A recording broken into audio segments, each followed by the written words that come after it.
shell, turtle power.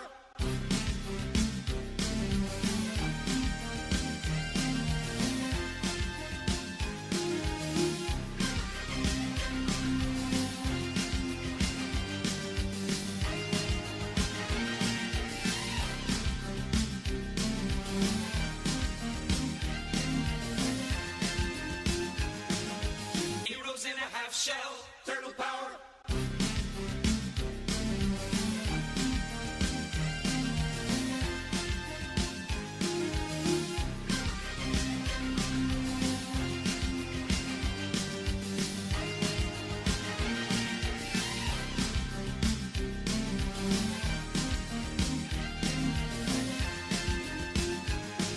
Heroes in a half shell, turtle power.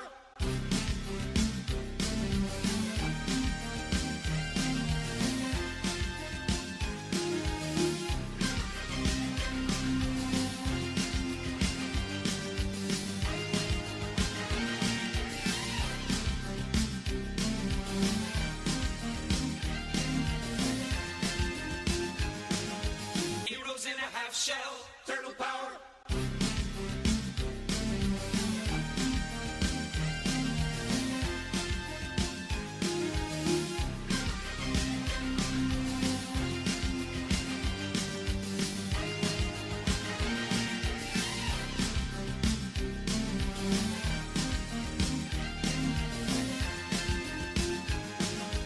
Heroes in a half shell, turtle power.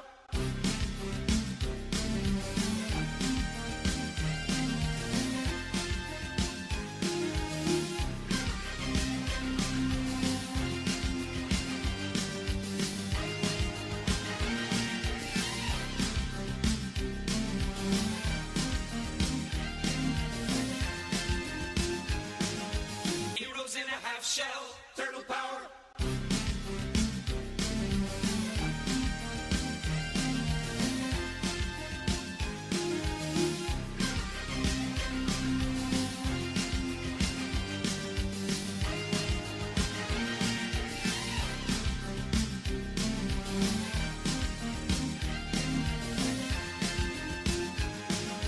Heroes in a half shell, turtle power.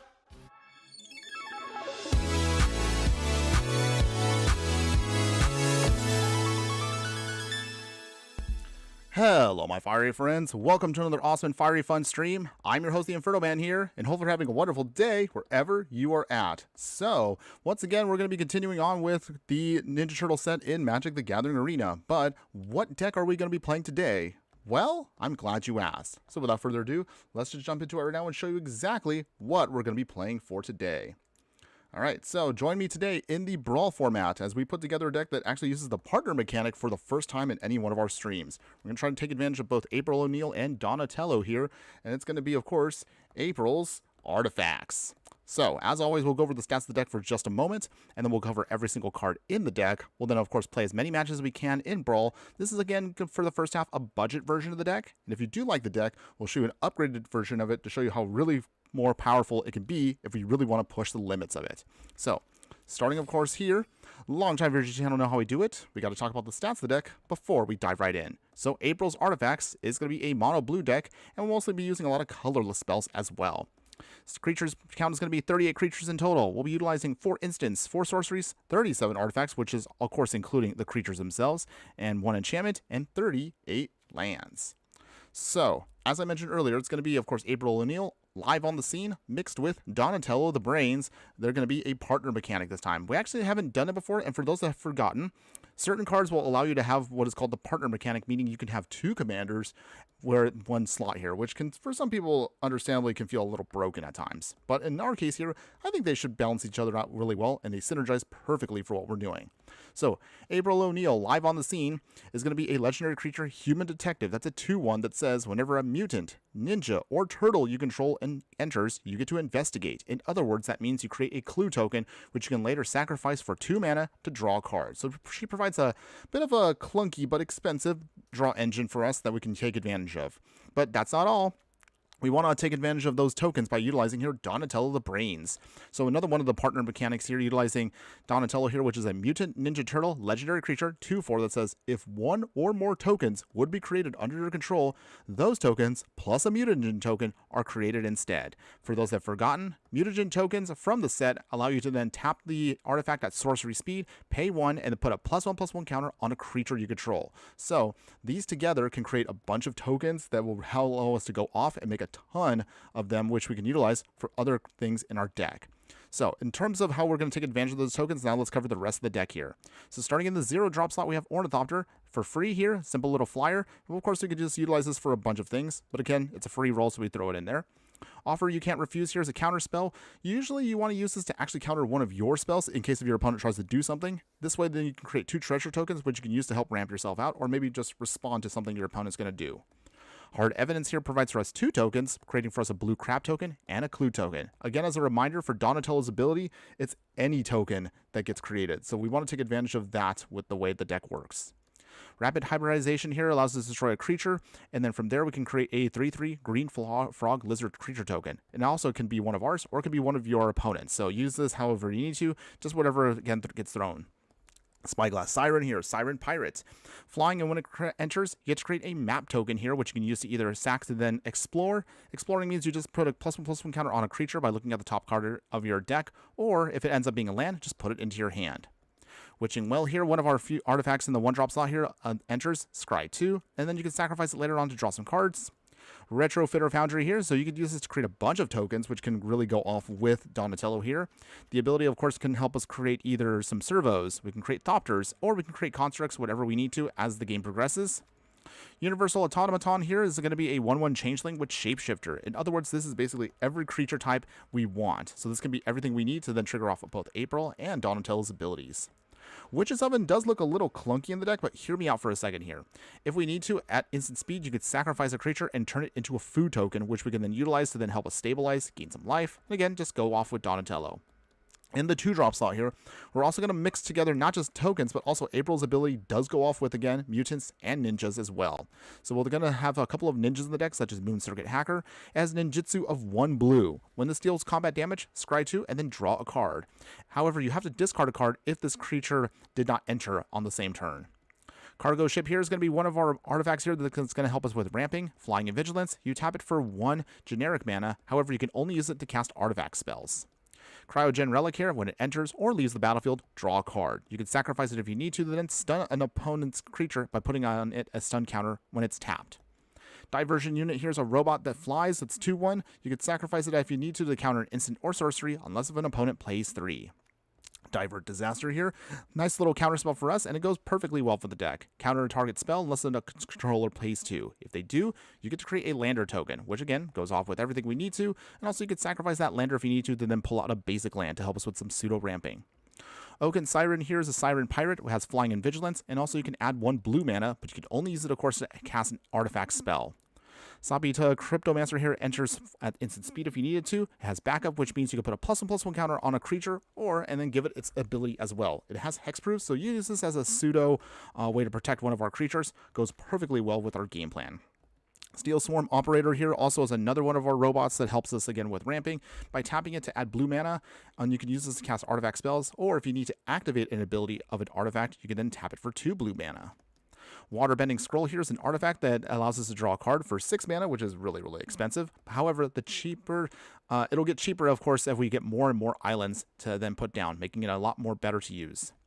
Chrome Dome here is a robot ninja. It's a 1/3 that gives all our artifact creatures +1/+0, and then for 5, you can then pay that to create a token that's a copy of another artifact we control, and that creature will gain haste, but you have to sacrifice it at the beginning of your next end step. Collector's Vault here allows us to just draw some cards and discard cards, but then we can create treasure tokens for some pseudo ramping, and again, goes well with exactly what we're trying to do with the deck.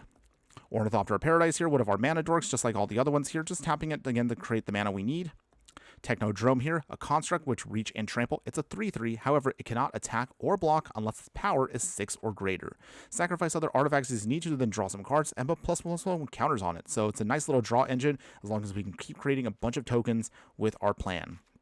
In the 3-drop slot, we have Prosperous Thief, one of my favorite ninjas that we can use here. And anytime a ninja or rogue deals combat damage to a player, you get to create a treasure token. So this can help us again with ramping and doing all of our shenanigans. Covert Technician here allows us to deal combat damage to a player, and then we can put an artifact card with a mana value less than or equal to the damage from our hand onto the battlefield. So you can sneak something in for free depending on how much damage it can do.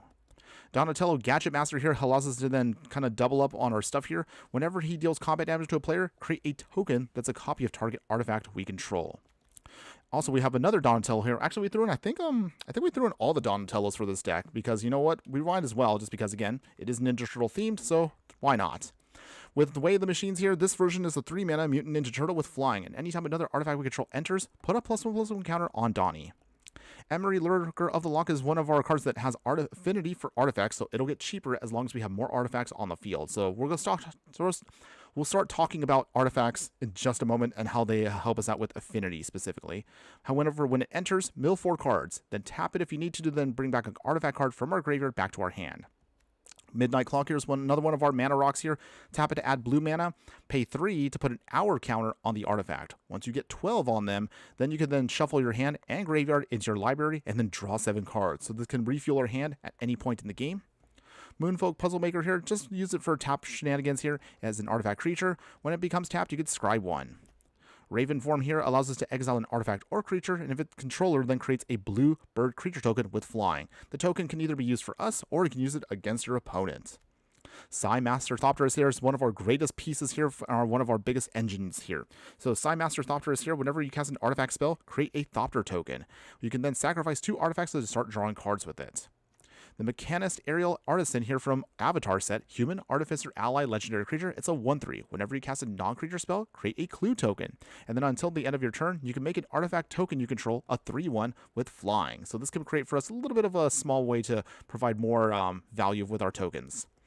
Thopter Fabricator here, another way we can generate more tokens here. Whenever we draw a second card each turn, create a Thopter token that we can use. If you want to, you can also crew this up for 2 and then make it a flying vehicle.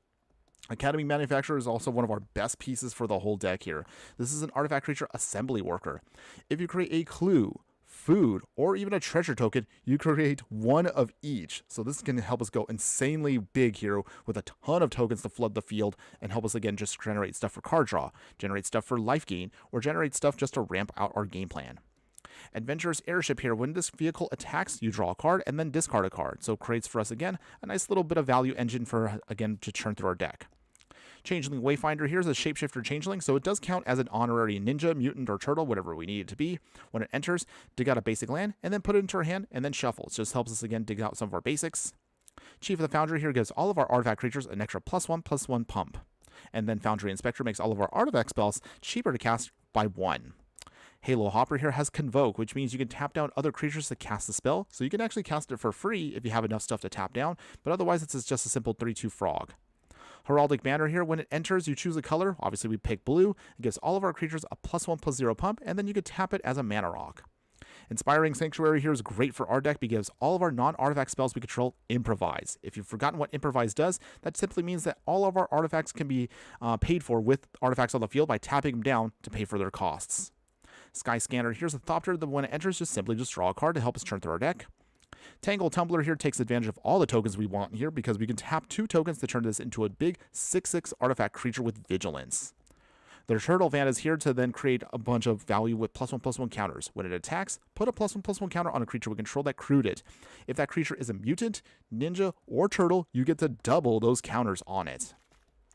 And then in the 4-drop slot, we have Donatello Turtle Techie here, 4 mana, Mutant Ninja Turtle. This is the common one, so he's not that good, but we're going to throw it into the deck for flavor purposes. When he enters, if we control an artifact, just simply draw a card. Moonblade Shinobi here is a human ninja here. When it deals combat damage, create blue illusion creature tokens with flying. So this can help us again just go bigger and bigger with everything. Moonsnare Specialist here, when this creature enters, bounce back a creature card to its owner's hand. So it can either be one of ours or one of our opponents. Ninja of the Deep Hour here, one of the classic ninjas here that allows us to draw cards as long as we deal combat damage to a player. And thankfully, this can actually keeps going off with however, actually hold on. Oh, actually it's only itself that goes off here. That's okay. I forgot it was the other ninja that actually goes off with other creatures that do combat damage. So never mind. Forget what I said.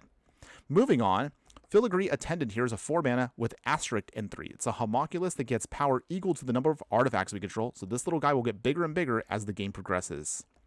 Realm Sketching here allows us to create a copy of a target artifact, creature, or land as a token, so that, of course, again, just goes perfectly well with our game plan.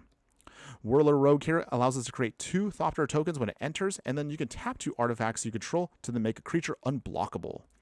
Frogmite here has affinity for artifacts here, so this, of course, can get cheaper and cheaper as the game progresses. You hopefully should be able to cast this for free by the time you get it into your hand.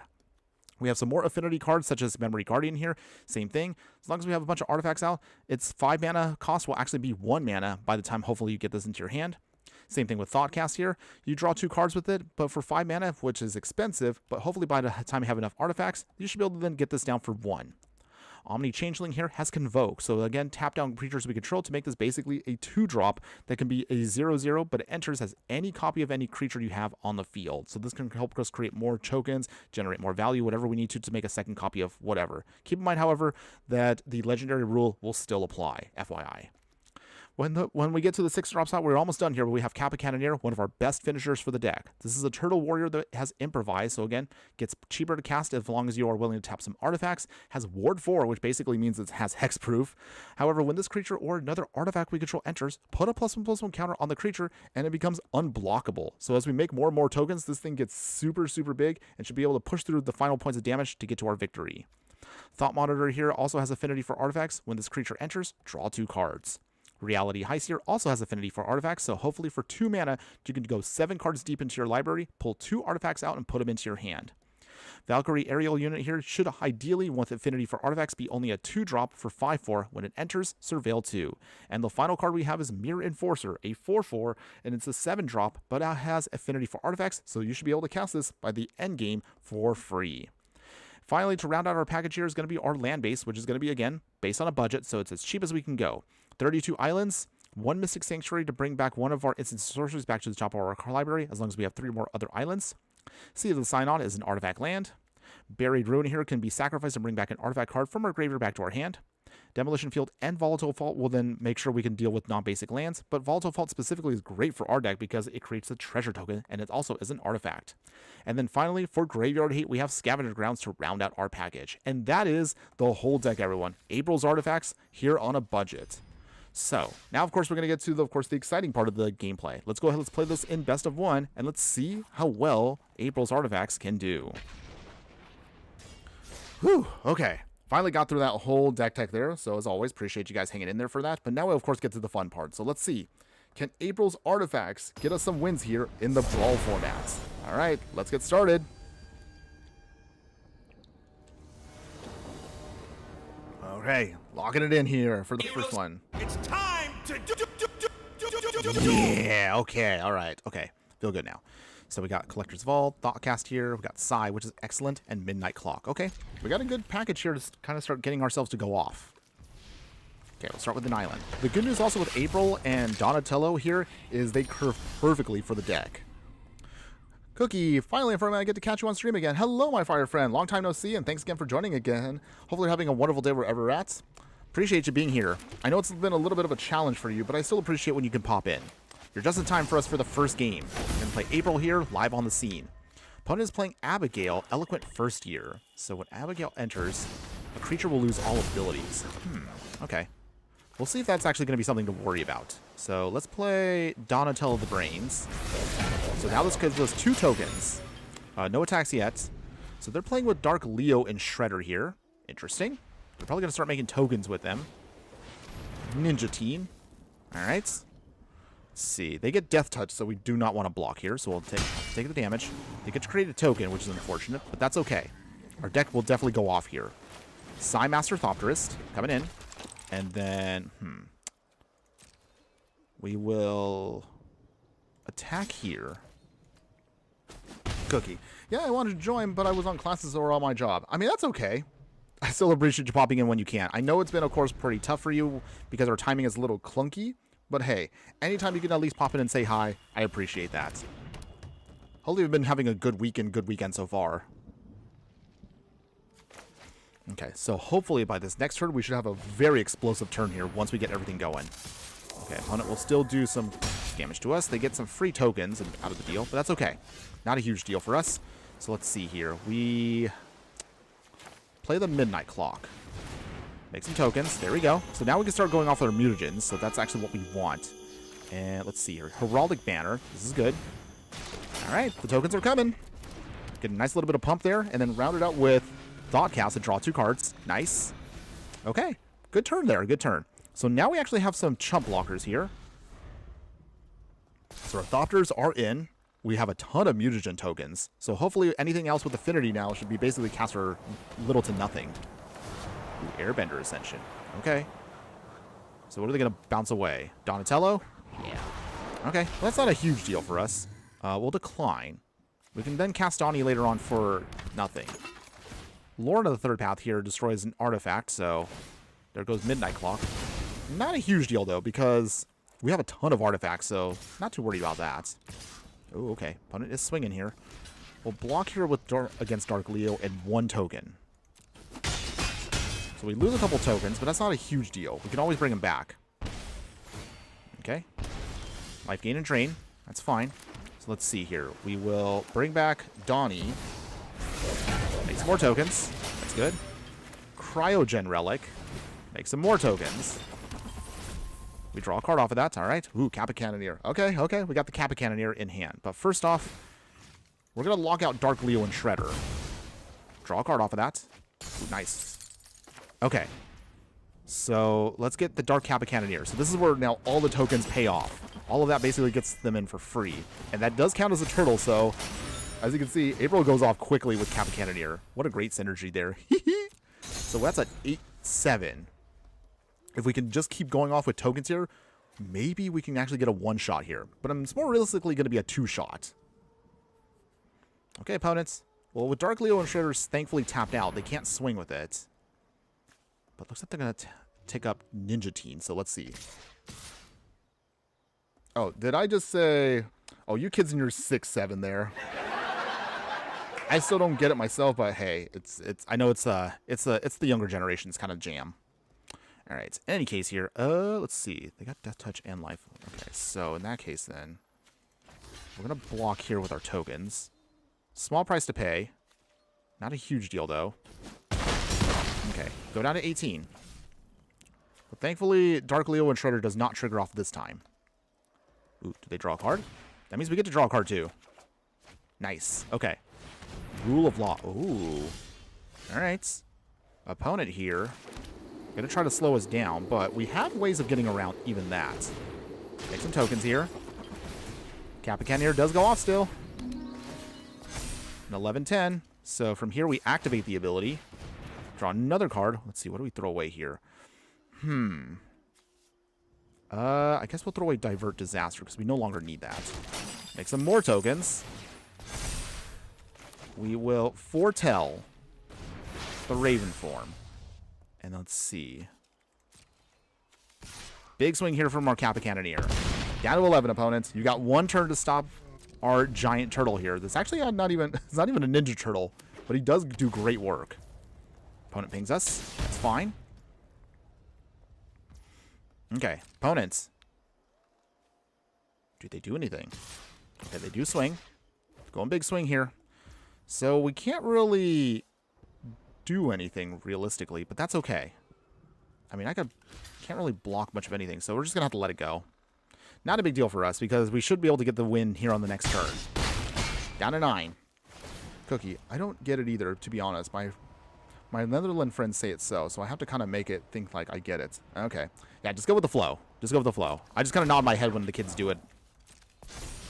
Okay, so did we win on this turn here? If our opponent plays Abigail, that turns off the Kappa Cannoneer. Noobishly Foolish has now been a new follower on the channel from over on Twitch. Thanks again, my fire friend, and thanks, appreciate that. How you doing today? Hope you're having a wonderful day wherever you're at. Okay, opponent here playing Abigail. Okay. Quest counter goes on. So this means that... Okay. Huh. Okay, we'll sacrifice a clue token here. We'll draw a card. All right. Doing great? Well, that's good to hear. Appreciate that.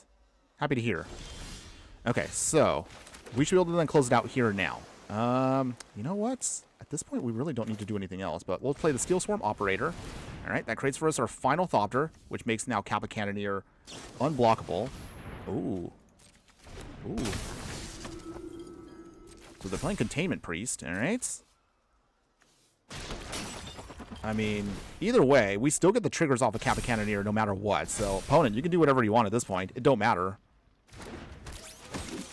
He a big turtle. Okay, so at this point, unless the opponent has something else magically in that last card, this basically sinks the win for us. Opponent, do you have any kind of anything else? I don't think you do. All right, free win there with Kappa Cannoneer, everyone. Yep. Opponents, there's nothing else you can do. Come on, let me get the damage in. There it is. Yeah. All right. First win of the day, everyone. Heroes in a half shell. Turtle power. All right. Not too bad, right? That's the deck. Wow, we actually managed to go off there perfectly. That's exactly what you want the deck to do. Noobishly Foolish, doing great. This deck looks juicy. It sure does. It does. So, granted, of course, what you saw right there with that first game, that's under good conditions. I know we're probably going to run some clunky games in just a little bit here, but that's at least a good showing right there of how the deck is meant to be run.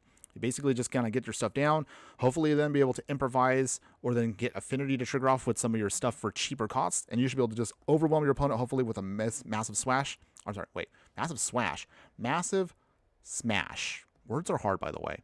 Or if not that, you can go super wide with a bunch of Thopter tokens. Either way, go wide, go big. Both of them are my favorite strategies.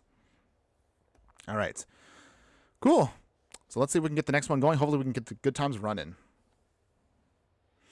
Okay. So as we're waiting for our next opponent here, a question for everyone out there that's watching. So how has your weekend been going so far? We haven't had a chance really to see too many of the previews yet, but next week we will be getting all of the Secrets of Strixhaven previews.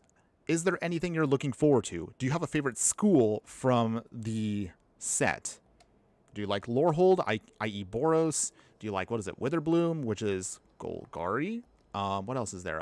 Prismari as Is It. There's, wow, I'm forgetting the names right now. Let's see. Silverquill is Orzhov. And I guess, was it Quadrix is Simic. There you go. There you go. Yeah, I remember all of them. See, I'm not that much of a boomer. Any case here, moving on, let's see. Okay, should be good here. We can get our game plan going. What's the nice thing about this, again, is the deck actually doesn't need too many things to go off. We should be able to then just go completely all in once we get this island here, get April going. All right. Once we start getting those tokens out, Memory Guardian can come in then basically for 1 mana. Silverquill is what Noobishly Foolish is into. Okay, good to know, good to know. So we'll see. Is that's going to be... I wonder which school is going to be the beefy one this time. All right, no attacks yet, but we got our tokens going, which is great. That's what you want the deck to do. Adonis Climb, all right. All right. Curdle, doing its Baldur's Gate shenanigans. Uncounterable, all right. They do gain some life. Not a huge deal. We can still do this. So let's see. We'll play Changeling Wayfinder. This does count as an honorary turtle and mutant and ninja, so this does help us out. Tokens, of course. We'll get out another land, so this can help us just keep our curve going perfectly. All right, there's the tokens. Chris and Togo, hello, my fire friend. Good afternoon. How you doing today? Hope you're having a wonderful day wherever at, and thanks again for joining us on chat. I'm more interested in what's happening and leading up to Reality Fracture than the actual cards right now. Okay, that's cool. I'm hoping that we're going to get, for those that don't know, hopefully this will be a Time Spiral style of set coming out. I mean, for those that don't remember, or maybe are a little bit on the young side, Time Spiral slash, what is it? I forgot the name of the series. So it's Time Spiral and Planar Chaos and Future Sight. So that was the whole set. So for those that don't remember, that was a 3-block set that focused on the past, present, and future in Magic, and it was warping around what you thought was what you perceived as the color identities. So in other words, you had counter spells in white.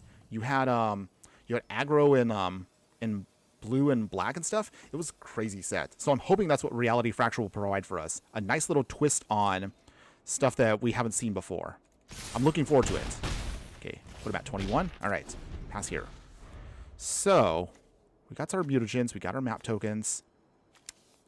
What's nice about this is Changeling Wayfinder, as I mentioned earlier, it's because it's all creature types, you can use Retrofit or Foundry to then convert it into what you need to. So we'll get up, hopefully, our opponent on the...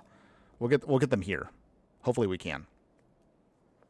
But yeah, Reality Fracture, again, hype level I'm sure is going to be for me growing. I'm hoping we'll get some flipped Planeswalkers. That actually would be really exciting to see. Maybe like, I don't know, like I know they're saying like we're going to get maybe like a white Liliana. And from the current preview that I kind of might take on, we might see a couple of those trickling in for the next couple sets. Like for example with the next set right here with wow, my brain right now is pooping out on me. But anyways, Strixhaven. We saw art for a silver quill version of Brawl, which technically is it. So he's mostly a blue-red Planeswalker, and now he's flipped to black and white. That actually sounds interesting. So hopefully we'll see more of that. Noobishly Foolish. The pre-con commander decks of Silver Quill is sold out in local game stores. Really? Wow. Okay. We don't even know what the cards are yet, do we? There's no deck lists. I'm actually surprised that people sold out to that. But we'll see. Maybe that'll be maybe it'll be something that's going to be super fun to play. All right. Opponent, meanwhile, is still thinking it out. I mean, we definitely we went off here. We got a lot of tokens. So our game plan is working. Oh, opponents. All right. Okay, I guess they are there. So from here, we'll sacrifice the Changeling Wayfinder because it does count as a Thopter. We get another token off of that. We can keep our shenanigans going. Ooh, we got Reality Heist. That's beautiful, too. Okay, so how do we want to do this here? Let's play Reality Heist. Let's dig 7 cards deep. Let's pull out whatever 2 artifacts we might need to help us get our victory here. We're still a ways away, technically, but hopefully we can get our finisher. Okay. Crescent Togo. I think people buy it and sit on it hoping to resell. Oh, yeah. We love resellers. Hoping that... I mean, usually resellers wait for all the Universes Beyond sets because that's usually where they want to get their money. So that's why, what is it, Final Fantasy was super expensive. Still is, unfortunately, really expensive to buy. I want more packs of that, but it's just too much for me to pay for. Which I'm kind of curious about how Marvel's going to turn out. I mean, from what we've seen so far, even though, again, I'm not a fan of Marvel coming to Magic the Gathering, at least the current one coming out looks a little bit better than Spider-Man. Spider-Man was, I'm sorry, Spider-Man was to me just trash. I'm just gonna say that now. If you do like playing the Spider-Man cards, hey, again, no hate on you, more power to you, but it just wasn't my jam. Okay, Chrome Dome. I mean, at least if we're gonna play something like this, I will say I do enjoy at least Ninja Turtles, but that's also me being honestly a bit of an old school person here. They're riding on my nostalgia. Let's be real. Down to 15. Okay. Opponent is at 15. Next counter can flip the Hadamas Climb. They haven't played Kotis yet. So, but at the same time, opponent has been missing their land drops. So, honestly, I kind of feel a little bit bad for my opponents. I don't mind, of course, winning.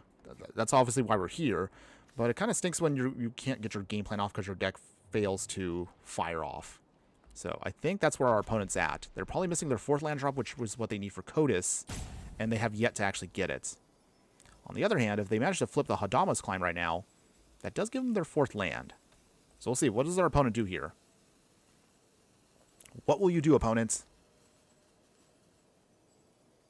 All right. Well, I guess while they're thinking... Okay. So, I guess I'll take this time while our opponent's trying to think about life right now. Another question for everybody here is, what are you hoping to see? Oh, yeah, we got the win there. I mean, I kind of feel bad, but our opponent kind of like, they kind of lost the will to fight, but oh well. It is what it is. I'll give my question in just a bit, everyone. Say, what was I at? Wait, what was I going to say? Oh, yeah. So, from what we've seen so far, what are you hoping to see? Or what would you like to see from the next set?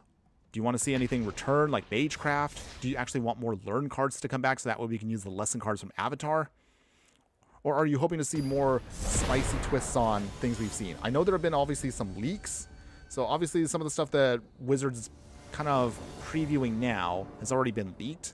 But I would like to know your thoughts on all that stuff, everyone. Let me know. I would love to hear from you guys. Okay, meanwhile, our opponent is playing Ulalek, so 5-color Eldrazi. This might be fun. All right, we're still going to try to get there. I'm going to hold off on the Universal Automaton until we can get April and Donnie going. All right. Ooh, we got Ninjas of the Deep Hour. That's great. So from that, let's get April. Hopefully because they're 5-color, this might take a while for them to build up what you need. So that means that we should be able to then get our action going. All right. Ooh, offer can't refuse. All right, that's cute. So from here, technically, April does trigger off here. So she makes our token. We failed to get our 3rd land drop, which is kind of annoying, but okay. We'll catch up, everyone. We'll catch up. Matter Reshaper, all right. Okay, there we go. Yay. All right, so from there, Donnie comes out, makes some more tokens. Can't attack now, but that's okay. So at this point, what do we want?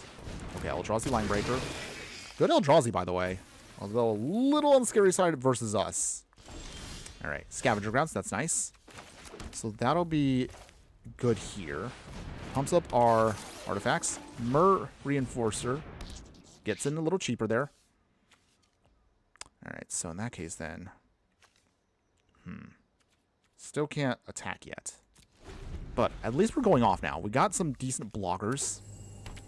We hopefully can get that Sky Scanner and draw another card, and we can keep our game plan going. Ooh, Patron Archive. All right. Opponent here. Getting their pump. They do.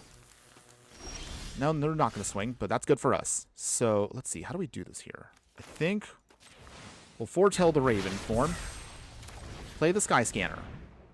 All right, draw a card off of that. All right, nice. We got an island. So from here, I guess... Do we want to do this now? Or I guess maybe we just... No. Okay. We'll just keep our tokens. Looks like we're at a bit of an awkward stalemate with our opponent here. I want to get stuff going, but also I need to get that Raven form prepared just in case. We'll swing with just the Mirror Enforcer. Opponents, do they block? They do block, okay. Okay, so from there, that does trigger off. So they get the Emrakul, but they don't get to play with it yet. That is, however, going to be a scary card for us. Let's see. Offer we can't refuse. Can't help us out here too much. Territory color. Alright. Never land the control enters. Okay. That's a little scary. Okay, so island. Okay, so from here... Oh. I realize now with that in the way... Let's get that out of the way. They'll make a bird off of that. Okay, so from here, we can... Here's how I think we're going to do this. Okay, so swing and swing. And swing. I want to see if I can bait them into blocking something here. So they do block there. And block there. Okay. So from this point... Moonblade Shinobi. Coming in. That does create for some tokens. Alright, nice. And also, Ninja the Deep Hour for double tokens. So this gets us a lot of tokens. And this gets us the card draw we need. Down to 21. We draw a card off of that. Nice. Oh, we got an island too. That's good. Mirror Enforcer comes back in for free. Alright. So there you go, everyone. That's kind of what you want to do also with the deck. You can get really sneaky and tricky with the ninjutsu ability. Ooh, Null Drifter. Okay. Okay, so opponent is keeping that in there. They swing. Actually, they don't swing. Okay. That's good for us. So let's see. Let's crack. Actually, how do I want to do this here? Play the Ornithopter. Sacrifice a clue to draw a card. I realize now we can keep drawing some cards here if we want to. Okay, Steel Swarm, Operator. All right, that's good. And let's sacrifice another clue. But we'll keep some mana open here. Draw another card. Okay, oh, great. Retrofitter Foundry. Got it for free. And then we will pass the turn here. Actually, no, we'll swing. Does our opponent block? They have to block. Okay. All right. They lose their creature, but that's a small price to pay. Not a big deal for us. We will definitely be able to rebuild here quick. Chris and Togo. This deck has ninjas too. Okay. It sure does. I mean, April does go off with mutants, ninjas, and turtles. So there are some stuff I've kind of omitted for the budget deck, but you could definitely have some fun with her with a bunch of other stuff. Although, ironically, there actually are some really good turtles that are actually not exactly the ninja turtles that actually go off with her pretty well too. At least from what you saw from the first game. Ooh, Assembled Legion. Okay. All right, so we can't have that go off. So I'm going to counter that. We make some. They give them tokens, which is annoying. I don't want to do that, but small price to pay for what our game plan is going to try to do here. All right, opponents. All right, are they going to swing? Okay, so from here, we sacrifice our Ornithopter for free. We make a construct out of that. I wish we could use our tokens here at instant speed. That actually would make this deck a lot better, but okay. No big deal, everyone. Well, how do we want to do this here? I guess we'll pump here. Okay. 5. Go up to 7 with it. Okay. Will our opponent take this bait? Okay, so let's see. Swing, swing.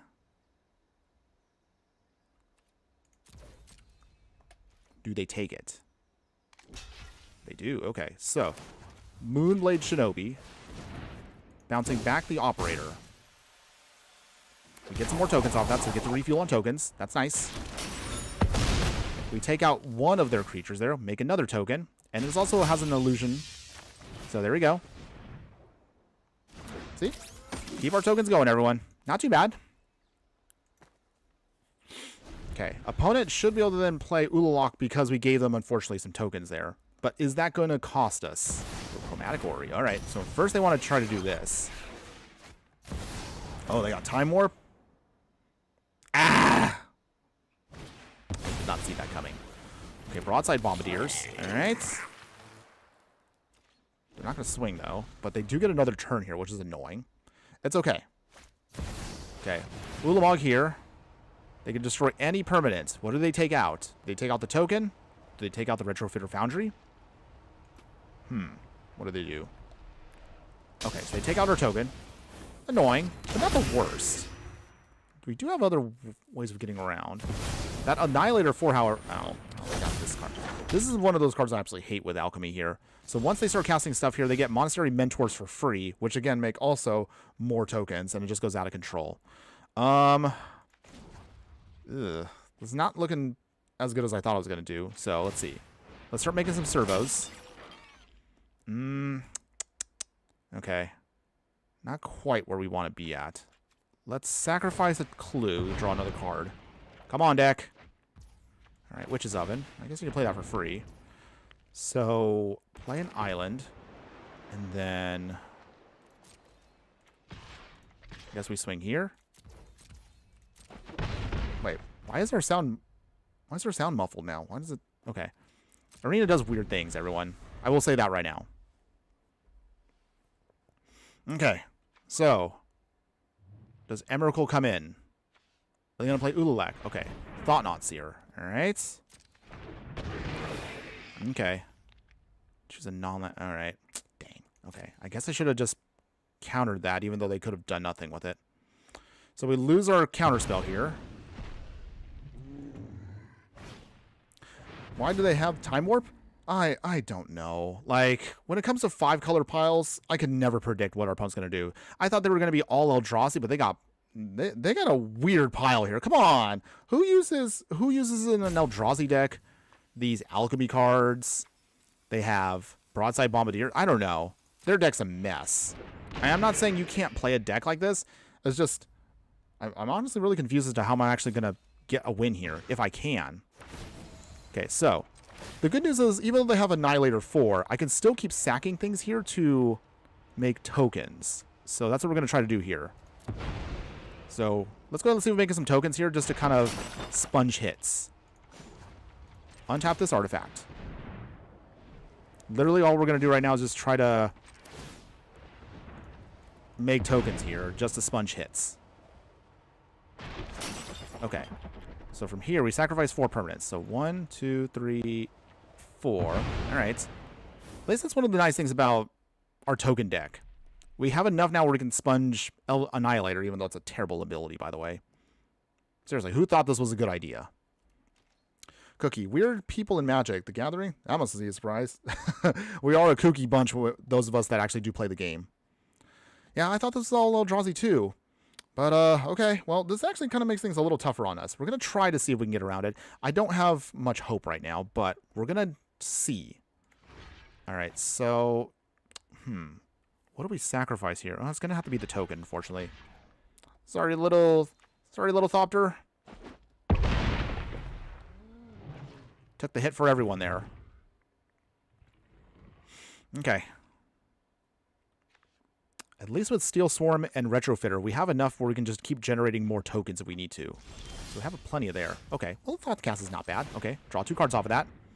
Come on, deck. We need our Kappa Cannoneer right now. That would be our best hit. Not our best hit, but that's okay. Memory Guardian. All right.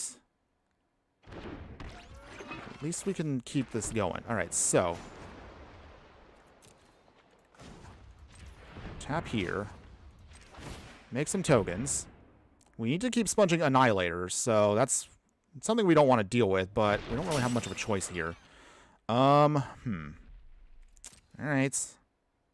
It's getting really clunky, by the way. So, no attacks, unfortunately, because we can't get through this. There are ways, thankfully, in the non-budget version that gets us around these shenanigans, but we'll discuss that once we get there. Radiant Fountain.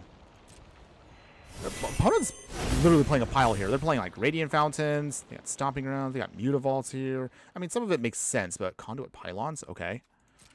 Cards I understand, like Chromatic Orrery, I guess I get that. But, okay. This next Annihilator hurt's not going to be a fun one. They have like, it's just such a pile. Okay, so they got, well, how much mana do they have? 1, 2, 3, 4, 5, 6, 7. Okay, here comes the Emrakul. All right. I guess we'll try to do our shenanigans here. We will create another servo. And I guess we sacrifice 1 servo. We're just trying to make as many tokens as we can. Okay. Opponent got us with the Emrakul. So at that point, that means they could just take us out, right? Yeah. Okay, we'll take the L there. We held out as long as we could, but once the Emrakul comes in, we basically means that they're just going to just get a free swing on us, so I might as well just cut my losses there. Dang. Okay. The weirdest Eldrazi deck I've ever fought against. I have no idea what the heck was going on there, but that's okay. Still, we were able to hold our own for a little while, so, I mean, it's a testament to at least the budget it can hold itself out for a bit. One thing if you haven't noticed with this deck is the main part of our deck here doesn't actually have any real counter spells. Not that we don't need them, but it's more like we want to focus on the artifact and token strategy for the deck. So in case if anybody's wondering why are there no counter spells, that's kind of the reason why. We wanted to see if we could just keep it more towards this game plan. Okay. Opponent's playing Slivers. Okay. And they're playing Sliver Hive Lord. Interesting. I would have thought they would have played the first Sliver, which has a better ability, but... Alright, well, that's fine. Opponent, you do you. You do you.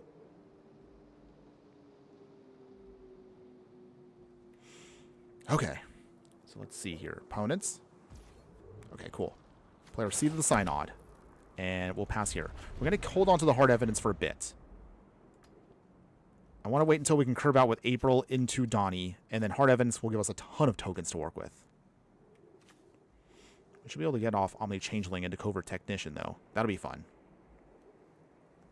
Since our opponent gets going. Opponent, you there? There we go. Not trying to rush you, opponent. Just like to play today. Okay, there we go. Island. April and O'Neil coming in on turn 2. I appreciate that she is very low to the curb and goes perfectly well with Donnie curving out. I know I've mentioned that before, but I just want to reiterate it again. Okay, they got Temple Lands. That's cute. Fixing their draws, I see. Wayfarer's Bauble. All right, that's fine. Play the Island. Play Donatello. All right, we get our tokens going. April gets in a hit. They're down to 23. All right, so we got our plan set in motion here. We just need to start generating a ton of tokens. Okay, Wayfarer's Bauble. They sacrifice it to get a land out. That's fine. Opponent right now is just focused on getting that curve going. Ooh, realm sketching. Okay. Not too bad there. So, let's see. How do we want to do this here? That's for 2. We'll play, actually, Spyglass Siren. Make our tokens. And we can play... Actually, we'll swing here. Down to 19. Play the Steel Swarm Operator. So now we have more than enough to generate all the mana we need. We should be good. Okay, opponents. Inverting Catacombs. All right. Sacrificing. I love the art on this, by the way. That's actually kind of cool. What's... Dragon Lord's one scheme. Their memories now dissipate. Ooh, very cool. Okay, so now they have the Hive Lord. Let's see. What do we want from here, though? Let's see. I think we'll do it this way. We'll actually, no. Swing with just the Siren. Covert Technician. Alright. Get those tokens going. Down to 14. Can't really cast anything now, but that's okay. We can instead play, once again, Spyglass Siren. Make some more. Nice. Okay. We'll sacrifice 1 here. Alright, got an island off of that. That's good. And then, I guess with Steel Swarm Operator, we can sacrifice a clue to draw a card. Okay, get another card off of that. Okay. As long as we can keep making tokens with April and then utilizing Steel Swarm Operator, that's actually kind of a cute little card draw engine we got there. It is working. Heuristic Study. Opponent. Alright. The only awkward part about Heuristic Study is we cannot copy it with Realm Sketching, unfortunately. It's okay, though. It's okay. We'll still keep things going here. Let us... how do we want to do this here? I guess we'll play the Adventurer's Airship. Do you pay the 1? Yes, we do, opponent. Okay. I guess we'll play then Hard Evidence. Do we pay the 1? Ugh. I hate this already. Okay, opponents. They get a free card off of that. We get some more tokens, but that's all we care about right now is we just want those tokens to go off. Okay, Spyglass Siren. Not for much damage, but they're at 13. The airship will help us out once we can start getting that going. That'll be the clock we need. Opponent is also playing a bit of a interesting deck. Heuristic Study, of course, makes sense in a 5-color deck, but Paradise Druid? Okay. Sliver Hive Lord. 0 point balance. Oh, alright. Destroy all creatures, toughness X or less if you lose X life. Okay. Joy. So we lose everything. They blow up their own Paradise Druid, but okay. Interesting choice, opponents.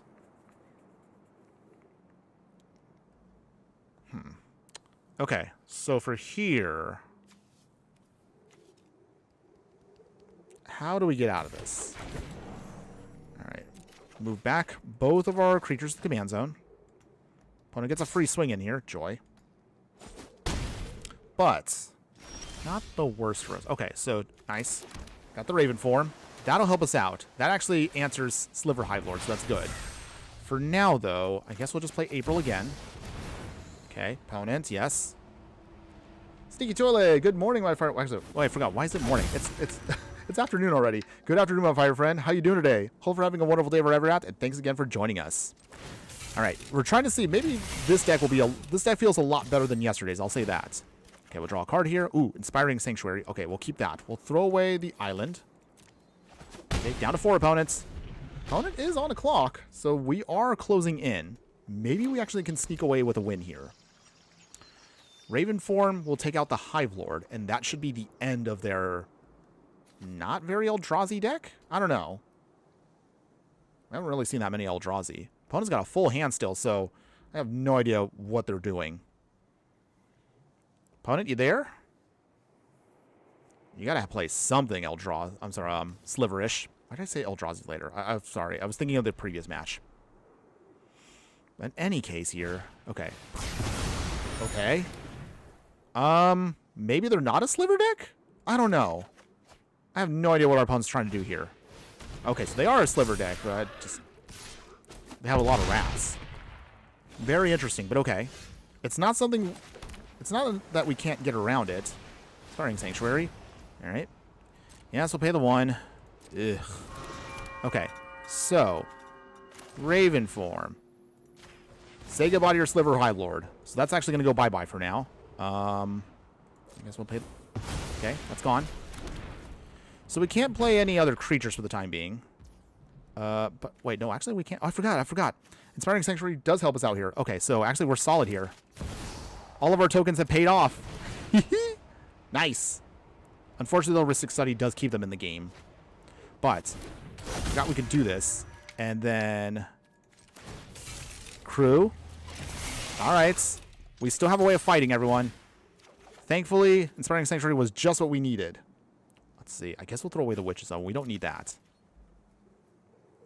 They block with their one and only token. So be it. So thankfully, Inspiring Sanctuary does save us. We've made a lot of tokens, so that actually is a nice payoff for the deck. Sliver Hive Lord. Okay. That's fine. They want to bring it back. But we hopefully should now be able to sneak in some stuff here. Okay. Ooh, Thopter Fabricator. That's also a good hit for us. Okay. We pay the 1. Okay. So from here... turn on... actually, hold on. Let's do it this way. Okay. First off, we will... 2, 3, 4. All right. Ristic Study. Yes, we'll pay the 1. Okay, we get to investigate, so that's good. We turn on Adventurer's Airship by crewing 2 here. All right. All right, we're doing it. Let's see, what do we discard now? Do we want the Technodrome? I guess we'll toss that. Take a token. All right. Down to 1. Okay, opponents, you have 1 turn to stop us. Is this it? Do you have another Wrath? They went through no witnesses. They have 0-point Ballard. At this point, our opponent needs something to blow us up. Or they need to pump up their Hive Lord, whichever comes first. Opponent, what will you do? Ooh, this is a good one. This actually is pretty close. Even though they're at 1, we're at 12. And, okay, there we go. Whew! Yes, we did it. Okay, okay, victory goes to us. Yeah! Nice. Whew, okay, we got the win there, everybody. Okay, so there you go, everyone. We didn't get that many matches in with the deck, but the deck definitely feels pretty good with what it's trying to do. So, as we're approaching now the halfway point of the stream, what if we take the time to upgrade this deck and take it to the next level? So, for the remainder of the stream, let's actually now talk about the upgraded version of the deck, and we'll play that for the remainder here. So, this version here definitely is going to be really jacked up with its pricing. So, be aware of that if you actually are interested in this. And it's going to be pretty expensive even in Arena. So, while we do like their game plan here, we want to really kind of emphasize more of powerful artifacts that can help us again with our plan. So, for the upgrades here, we're going to go with some free spells. We got Mox Opal here, which is already on its own stupid expensive, but it helps us out with the plan because we can ramp with it. We'll throw in now Thousand Face Shadow, so it's another human ninja, and it's a 1-drop, so it actually works great with the deck, creating tokens for us, which we really want to emphasize. We'll throw in the Enigma Jewel here as another piece here that enters tapped, but we can use it to activate abilities much cheaper and quicker. 3 Steps Ahead is perfect as a counterspell for the deck because it can do that, help us draw cards, or you can even create tokens of artifacts and creatures, so it's perfect. We'll then throw in, well, we have Retrofit of Andrew. We have the Ozolith here. So if we end up losing our creatures that have counters on them, we could dump the counters into the Ozolith and bank them, which we then redeploy to other creatures. So that's actually nice for the deck. In terms of other upgrades for us, we're going to throw in Cyclonic Rift. So this is our pseudo Wrath for the deck. It definitely helps us deal with go white strategy. So this is a nasty, nasty little card that we definitely want to throw into the deck. In terms of other upgrades here, we have Does Machines. With this, technically helps us with the deck, but honestly, I threw it in more for flavor purposes. You milled 2 cards, you draw 2 cards, and discard 2 cards with it. And then later on, you can then upgrade it to then bring back 2 artifact cards, 2 back to our hand from the graveyard. And then finally, at level 3, at the beginning of your combat on your turn, you can put 3 +1/+1 counters on an artifact we control, turn it into a robot in addition to its other types. So this can help us kind of with a kind of like a slow but grindy way to turn all of our tokens into stuff that we can use. Other upgrades for the deck, we're going to utilize here, of course, counterspell properly. Actually, I mean, you could throw this into the budget one anyway, but now that we actually want to refine our deck, we have some filler space that we got rid of, so now we have room for actual proper counterspells. Other upgrades for the deck that's going to help us out here, we have Sapphire Medallion, a really, really good spell for us. It's an artifact, and it makes all of our blue spells cost 1 less to cast. We'll upgrade now to Smuggler's Copter to help us with draw and discard, so this is good for our deck here. We'll throw in the Ooze here as another graveyard hate shenanigans. However, this can also provide for us +1/+1 counter things. So anytime a creature we control with +1/+1 counters leaves the battlefield, create mutagen tokens.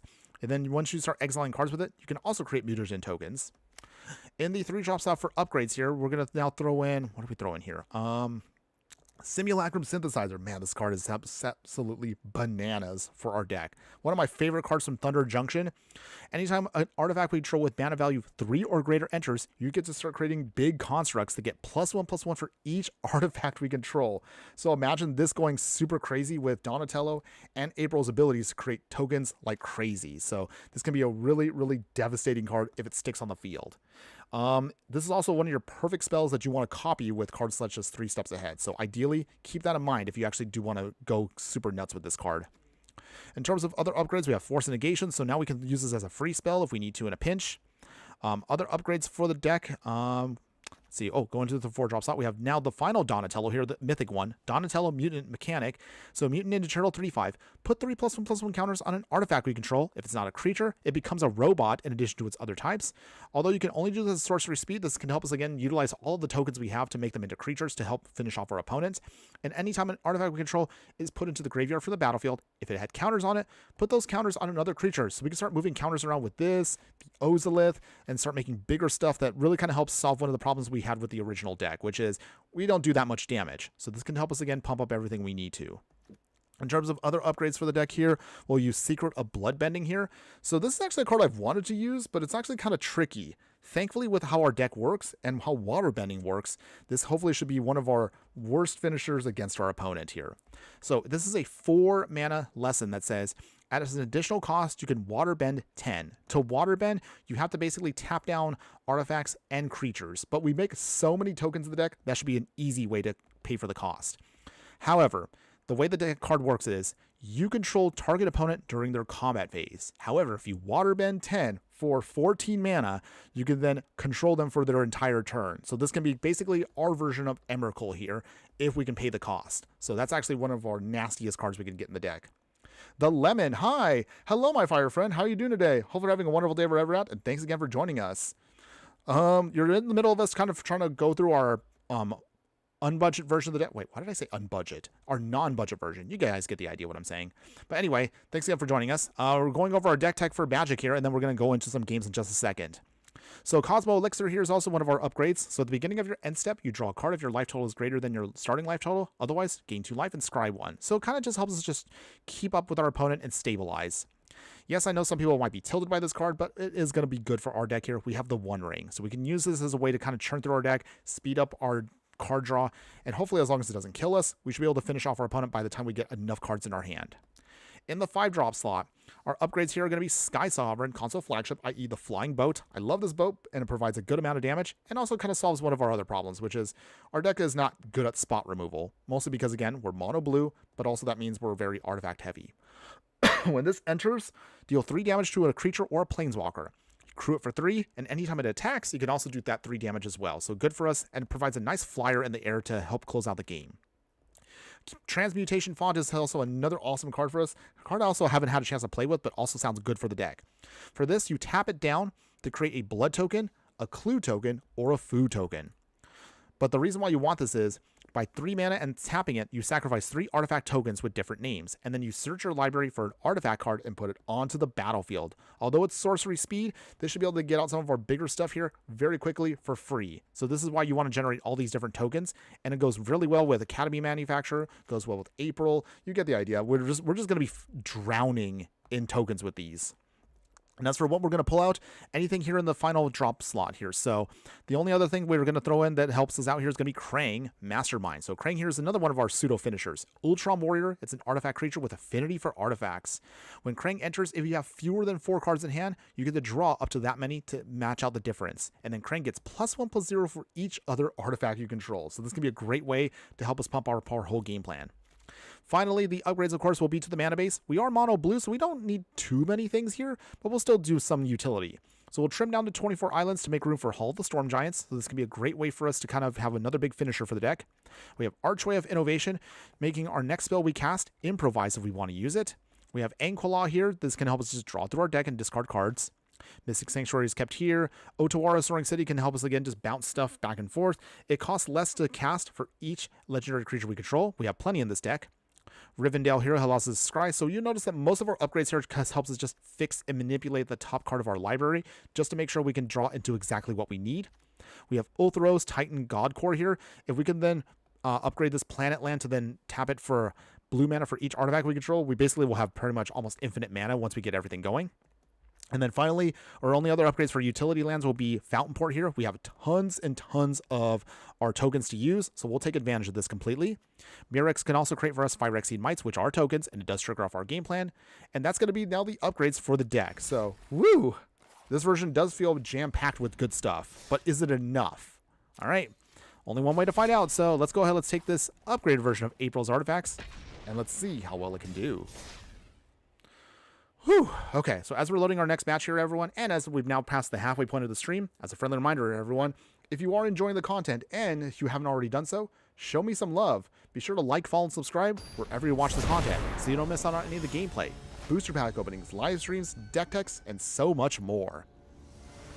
Okay, let's go ahead, let's get into our game, everyone. So let's see here. We've got Archway of Innovation. We've got Mirex here. All right. So it's a little clunky on the first part here because we don't have a basic island. So, oh, okay. Opponent's playing Abigail also, and they're also playing Mox Opal too. Interesting. Okay, all right. Well, play the Archway of Innovation.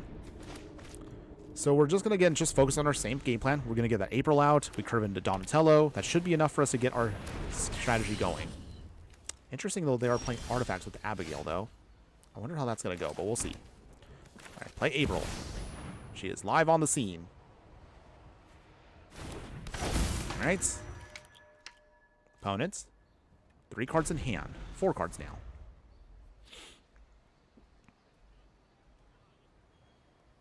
Okay. We should be able to start getting all of our stuff out in a minute. Okay. Vial of Galadriel. Okay. A Force Negation will be nice for later on. Let's get Donatello out. Alright, so we start making our tokens, so that's what we want. This now makes Affinity trigger off for some of our stuff, which makes them easier to cast. Down to 23.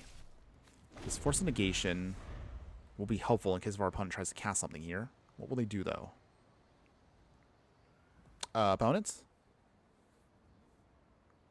What will you do?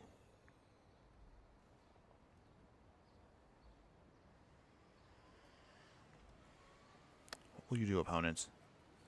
They're still thinking.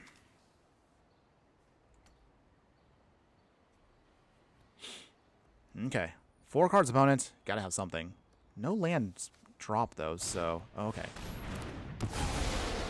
Huh. Wait, why did they do that?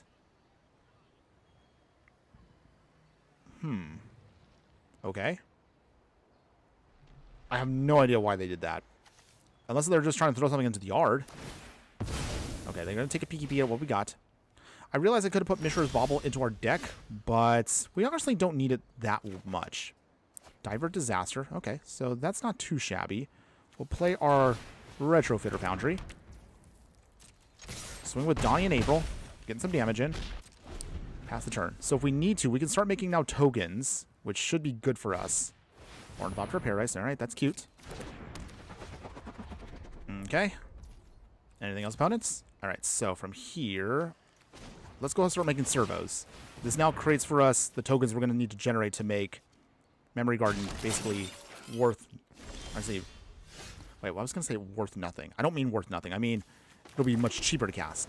I have no idea what I'm doing with my words right now. Okay, so in the meantime, Memory Guardian. Affinity for artifacts, so it's 1 mana. That's nice. Okay, so from here, just start swinging. Just start swinging. Okay. Let's see. Do we do this now? I guess we'll do it now. We will bounce back Donnie back to our hand. This does create for us another option here. There we go. We won't get as many tokens, but that's okay. All we're just trying to do is just keep generating what we can. Opponents. Do they have an answer? Dense Planet. What do we have here? We have today April's Artifacts. Dense Planet, thanks again for joining us today. How are you doing today? Hope you're having a wonderful day wherever you're at, and appreciate you being here. We have April and Neil partnered with Donatello the Brains for another mono blue artifact shenanigans, but I think this one might be our better one that we built. We built our handful over the past several months of a lot of artifact decks. I mean, I'll be honest, I've done, Princess Yue had artifacts because of the water bending. We played that one from Spider-Man Open Pass. I don't remember. That one was actually pretty good, but this one I think was unique because we actually are now using the partner mechanic, so we technically have 2 commanders in our deck. So what our opponent's going to try to do here, though. We have the Force Negation if they have anything non-creature based. So we'll see. Opponent, do you have an answer? Clock's ticking. Being able to bounce back that Ornithopter did slow them down. And that's what we want to do with the deck. Okay, defense grid. Okay, so that can't stick. So that's got to be Force Negation. We will get rid of... What do we want to get rid of? I guess it'll be the Cryptomancer. I don't think I need to worry too much about spot removal. But Defense Grid cannot stay. That will lock us out. Phew, okay. That's gone. For those that haven't seen this, Defense Grid means that each spell costs 3 more to cast, except during its controller's turn. So therefore, we cannot counterspell. So that's why we couldn't have that stick. Let's play Donatello again. Alright, make our tokens. Okay, so from here, swinging. Big swing here. Opponent's only got an Ornithopter, so it shouldn't be too bad. I mean, they could turn on... Well, actually, wait, they can't even turn on the Bankbuster. They got nothing. Ooh, wait. Why are they blocking? Oh, okay, Undying Mouth. Okay, so in that case... Divert Disaster. Counterspell that. Okay.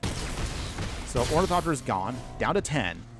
Although that does mean we risk losing out here. Because I was trying to save that for Abigail. That's okay. What do they turn off? I'm guessing it's Donatello. Okay. I mean, they give him some cute little abilities here, so I guess I'll take advantage of that.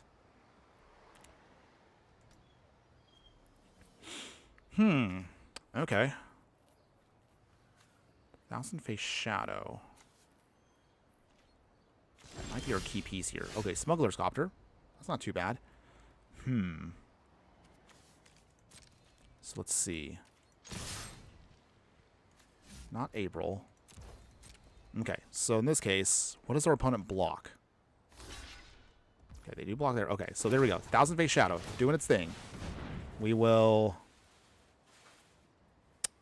Moon Specialist. Ninjutsu. Alright, we will make a copy of Memory Guardian that helps us investigate. Alright. Nice. We won't be able to go too big until Donnie gets reset here, but that's not a huge deal for us. We'll take that life gain first off, and then from here... Down to 2 opponents. And let's see. Do I want the Smuggler's Copter now? Or maybe... No. I'm going to wait it out for a second here.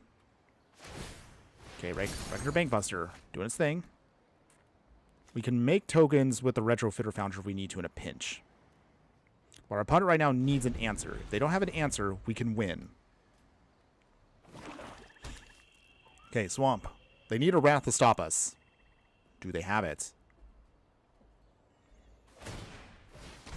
Okay, regular Bankbuster. Drawing a card. They make a token. That's still not enough. Okay, so... Alright, they turn on the Bankbuster. Alright, that's fine. They can do that. But I realize it's tapped opponents. You don't even get to swing with it. Wait, why did they turn it on then? Did they not know? If they didn't know, that's hilarious. Okay, anything else, opponents? 3 mana. Oh, well, technically 4. Oh, actually, no. 6 mana open. I can't count right now. So 1, 2, 3, 4, 5, 6. Do they have anything else? Ephemerate. Okay. Sure. I guess they reset it. Okay. I guess that's fine.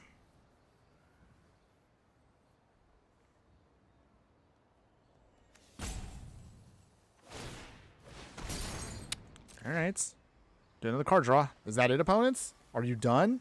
I don't think that you have anything else to stop us. Okay. Justice Art. Okay, wow. They're really trying hard right here to get their desperation swing in. Okay. That's fine, opponents. I don't mind. Sure.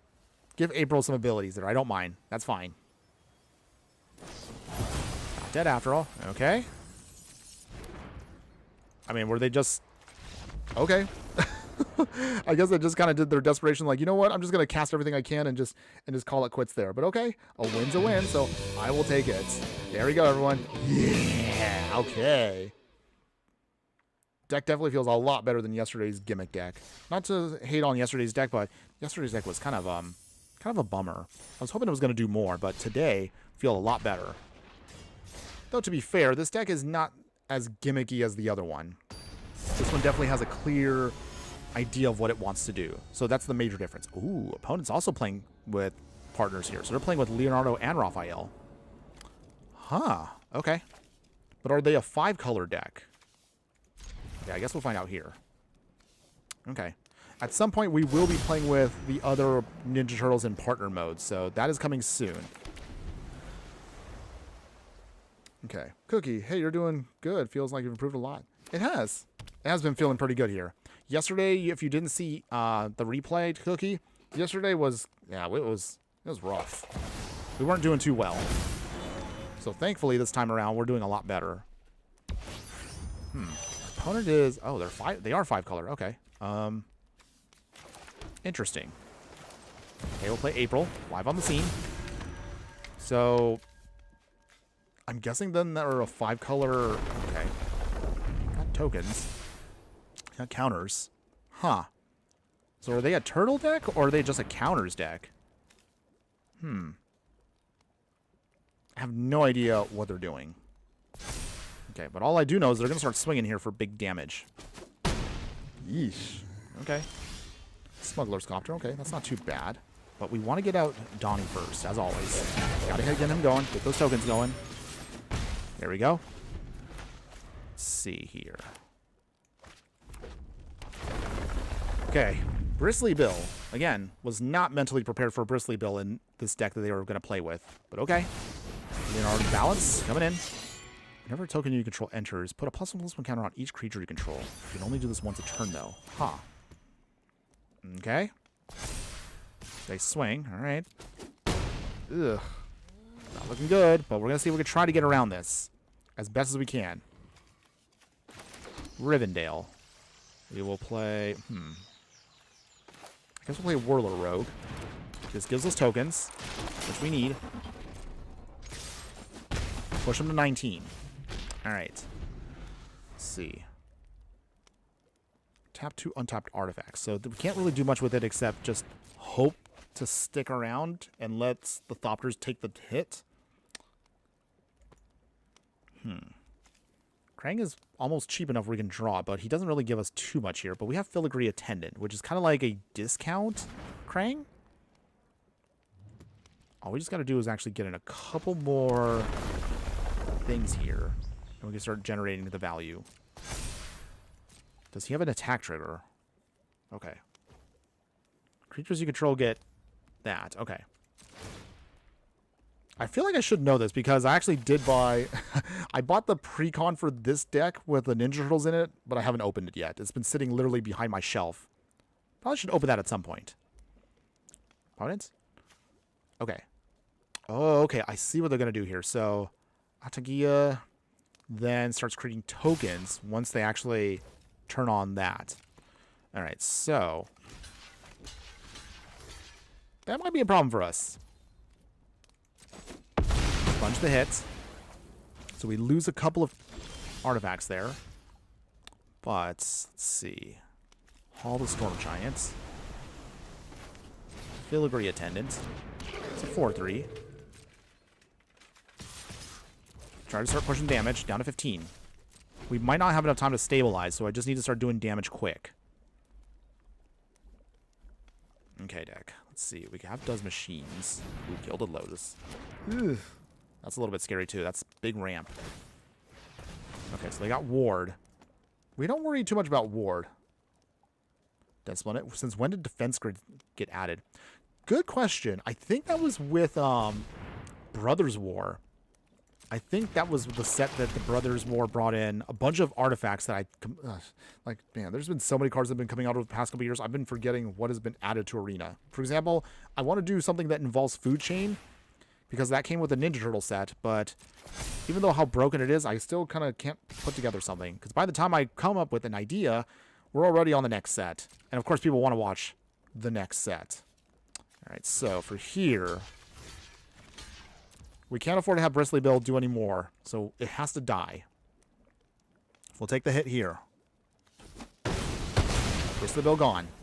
Phew, okay. So at least that slows down their counter shenanigans. Opponents, are they gonna... okay, they do tap. Okay, 3 steps ahead. That's not too bad for later. Cargo ship. Diversion unit.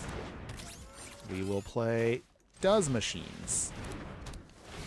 Alright, mill 2, draw 2, discard 2. Okay, so from here... okay, so we need Psy.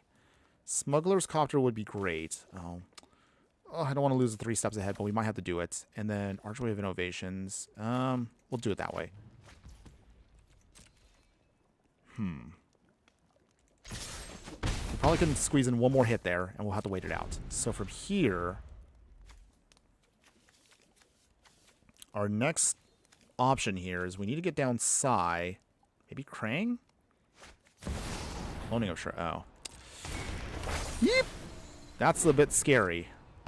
So that means they can clone Bristly Bill, and they start getting counters on everything. Yee. That's a nasty card. Okay, counters again. Jeez. Okay. Well, this one might be a bust, everyone. They built it in a way where Leonardo is going to start doing some nasty things here. 12. So, block Leo. Can't do anything else. I want to try to get Krang in for cheaper cost, but our opponent's not letting us have it.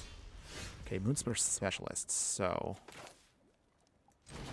Psy. We'll play 1 Smuggler's Copter, make a token. Make a lot of tokens. Okay, so is there a chance here to win? Can we even stabilize now? Now that they were able to bring back the cloning of Shredder, which allows them to make copies of stuff. So that means Bristly Bills are tokens, and they're not even legendary, so oof. Oof, big oof here. Okay, oh, and they have Menace. Oh, yeah, we're done, we're done. No! That was sad. We were getting close, but we just kind of fumbled there at the end. It's okay. It's okay. No big deal, everyone. No big deal. We still got a little bit more time to go before we end today. We'll see if we can try to get some more wins in here, no matter what. Okay. Shaking it off. Moving on.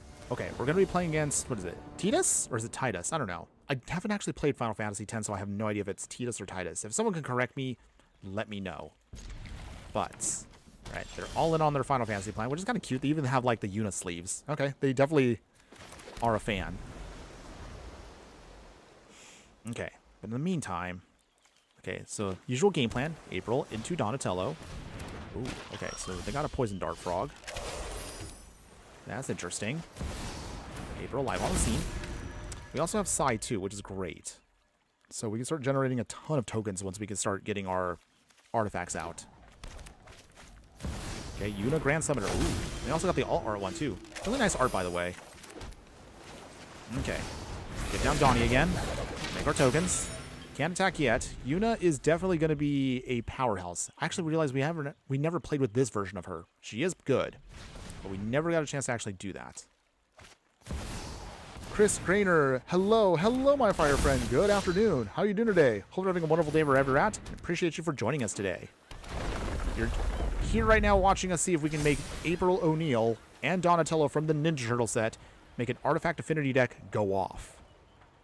But our opponent right now is also playing with their Final Fantasy cards, and they're getting a little big. We can see if we can stop them still. Okay, for now, let's see. Psymaster Thopterus. Okay. Can't do much else right now. So we're going to have to kind of hunker down. But hopefully next turn will be where we can really start going off here. The game plan right now, okay, so we have enough next turn we can do Transmutation Font. That actually creates for us a token. And that allows us to do a lot of token shenanigans. Okay. Whenever one or more creatures you control counters on them, you'll combat it. You can draw a card and proliferate. Okay. We can't block just yet. Okay. We're getting bigger. Okay, Shoot Puff does its thing. Okay, we got an island. So let's see. I think Transmutation Font's what we want. We make a Thopter out of that. Alright. From here, we will create another token. So this should be good. Let's see. What do we want? Food, clue, or... I think we'll make a blood token. There we go. So as you can see, now you kind of get an idea of how we're going to try to make this work. So we can block Titus for a bit here. However, it says one or more creatures with counters on them. So that is a problem for us. But we're at a point now where Transmutation Font should be able to save us. We just got to sponge at least maybe one more hit. And we should be good.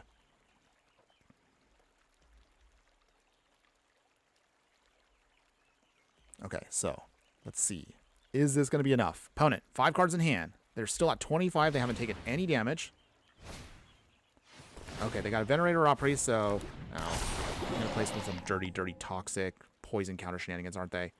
Alright, fine. Be that way, opponents. Not saying that it's a bad mechanic. It's just annoying. Oh, borrow time. Alright. Well, looks like our opponent... Actually, I'm surprised they picked the Psy. I would have expected to take the Transmutation Font because we will go off with that once we get it going. Okay, opponent swings. We can block with one token here. Okay. At least they don't trigger off for a turn. Because we cannot allow them to proliferate with Venerated Rot Priest. Okay, so from here... Demolition Field. Alright, so from this, we can sacrifice 3 artifacts of different types. And now we can get out whatever artifact we want. So this actually should now be pretty good. So from here, what we want is... If we want to, we can use Kappa Cannoneer. That would be an unblockable finisher. On the other hand, we also can get out Simulacrum Synthesizer too. You know what? Get the Synthesizer. That gets us some big stuff once we start getting our tokens going. That actually should be fine for us. Okay, got the ooze. I think we'll put the ooze to the bottom. The One Ring can stay on top. Okay, and then from here, Valkyrie Aerial Unit. This does create for us a token, so that's good. Now we can actually start really going off here. All right. Now we're set. Okay, no attacks. That big token should help us at least sponge a hit. Once we can start getting the rest of our big stuff out, it should be all over for our opponent. So the best thing we could do here is we want to see if we can swing with Valkyrie Aerial Unit, sneak in Donatello, make a copy of the synthesizer, and that should be game. But can we get there? They have 4 cards in hand, 5 mana. We can't afford to have them put poison counters on us, or else that could mean...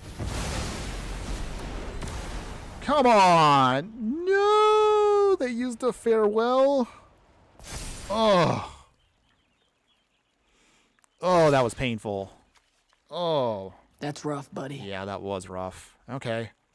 Well, all of our hopes and dreams have been dashed. So, okay. Go down to 8. That farewell literally just destroyed us completely. I mean, even with the 1 ring.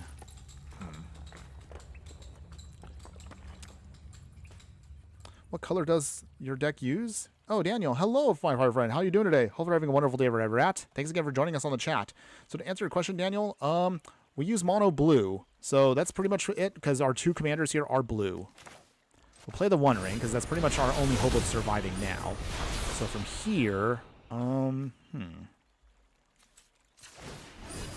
a card off of that. We play, do I want to play Chrome Dome? I don't think it does much for us, but I guess we'll play it. It does trade for some tokens, so we can still keep our shenanigans going. Down to 21. Okay, so trying our hardest now to rebuild, because that farewell was devastating for our deck. That killed our whole game plan. Oh, Ouroboros. Okay. Not sure if we're going to get on an Ouroboros, but we'll try. It's not going to look good, but we'll try. Okay. All right. Hopefully that did help. Okay, so our only other shot here of survival is we need to then get our... We need our Cyclonic Rift. That's our only other option that can get rid of their plan. But we have, at least for now, this. Okay. Bone's going big. But thankfully the 1 ring is going to help us survive just a little bit longer. We're all together, okay? Okay. So at this point, we're just going to have to start going... Oh, jeez, okay. Heraldic Banner. Blue. So our only hope now is, I think we're going to have to start chaining together stuff. Oh, I forgot, with Oboroid here, we actually... Oh, okay. So... I realize we have another shot here. Ouroboros can be created here. Combat. That's a copy of it. Okay. Actually, no. We'll make a copy of the 1 ring, so we can keep sponging hits for a little bit longer. Opponents. Okay, so we keep the new one. We got rid of the old one. That gives us now another chance to draw. Open side. We can get the open side. All right. All right. Yeah. Okay, so we didn't get it.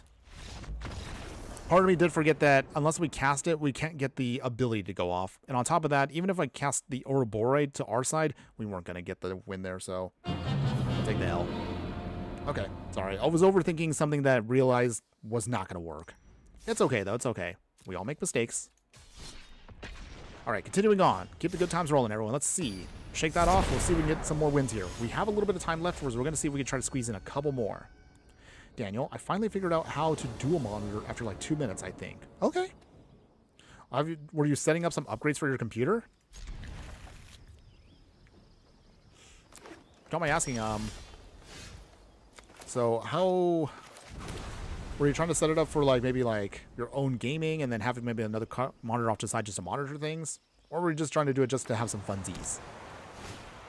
Okay, in the meantime, opponent here is playing with Ashling Limitless, and ooh, they also have their own partner here. They have Kahira. Well, technically not a partner, it's a companion, but it still kind of functions the same way. So get the island. Play again, April. So play pattern here may seem for some people boring, but I will say, if nothing else, April into Donatello always is a consistent plan for your deck. That always will get off at least 2 tokens we could generate to get other spells we want off. For funsies? Okay, that's fun. Alright, so Donatello coming in. Alright, make our tokens. Down to 21. One thing that I will say that you can use with the deck, don't be afraid to use your tokens as you need to. The only reason I haven't been popping them that much is we've been running into a lot of games where we don't really have the chance to kind of spend them without risking losing them for other value. But if you were to play this deck that I'm playing now in a 4-player actual commander game, that's probably when you might get some better value and time to actually utilize your tokens as you need. Something I haven't mentioned yet. Okay, Island. We will play... What do we want to play here? I think we'll get the Enigma Jewel. Alright. We'll play Foundry Inspector. So that means now all of our artifact creatures will be cheaper once we get things going. So with Donatello, do they block? Nope. Down to 23. So, this is pretty good for us. We can start getting our big stuff out quick. Biza, hopefully can be stopped in just a little bit. Just gotta wait it out. Okay, they got Scalding Tarn, alright. At least also one of the good things about our deck is since we're mono blue, you actually don't need fetch lands. They don't really serve too much of a purpose. They can, you can argue that they are kind of help thin your deck of lands, but that also becomes one of those clunky things of how you want to build it. Personally, I think having more basics is better. Alright, so let's see. Down to 17, they're at 22. Hera's not come in yet. Now they've moved the Shroud there. Interesting. Alright, well, that's fine, opponent. You do you. We'll play Valkyrie Arrow units. Do some surveillance. Okay, we got the Mox Opal coming up. Oh, and the Technodrome. Those will be good. Memory Guardian here. And then... Do we want to do this here? Actually, Enigma Jewel. Crack the clue. Draw a card. Alright, that's good. Play the Technodrome. And then play Emery. Alright. We'll mill away the Mox Opal, but we'll get it back in just a second. So not a huge deal for us. No attacks yet. So from here, Technodrome can't do anything until we start sacrificing artifacts to draw cards. But once we start getting more tokens out, that should be good for us. Let's see. So, Mox Opal comes back.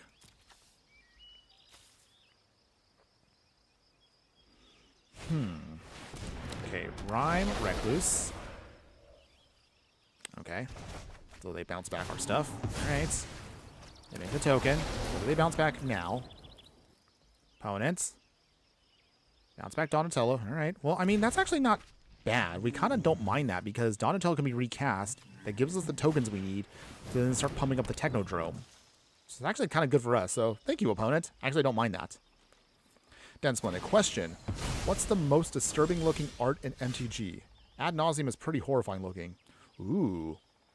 That's a good question. I know Ad Nauseam is a very disturbing kind of Magic card. Let's see, hold on one second. 1, 2, let's see, 1, 2, 3, 4, 5. Okay, not enough for Cyclonic Rift yet, but we are close. I have to think about that one for actually a moment, Dense Splendid. So let's see. First off, though, let us sacrifice... Draw a card, pump it up. Ooh, we got the Bloodbending, so that's actually pretty nice for us. Alright. For now, bring back the Mox Opal as well.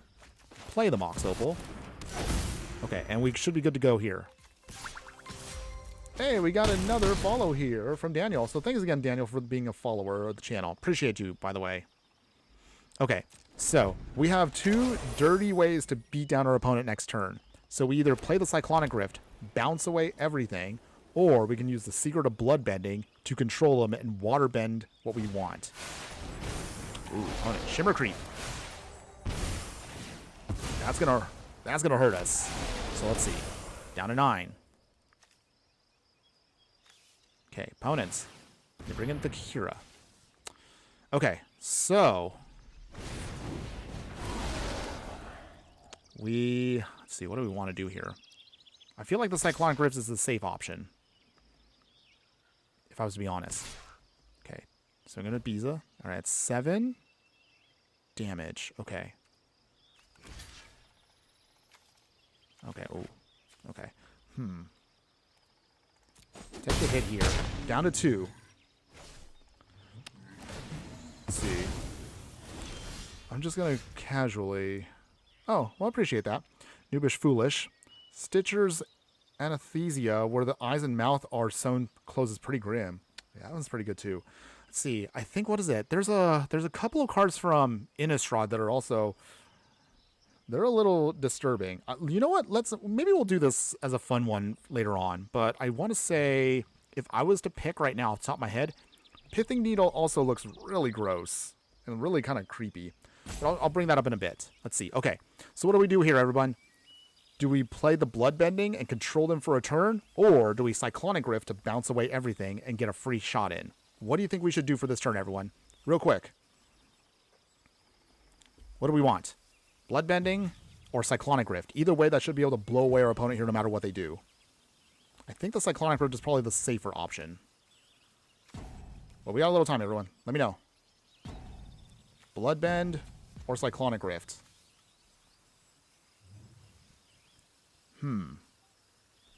Okay. If we don't get an answer, we're probably going to go with the safe bet in Cyclonic Rift then. On the other hand, Serial Bloodbending is a much more nastier way to mess with your opponent. I guess we'll just go with the safe option. Cyclonic Rift.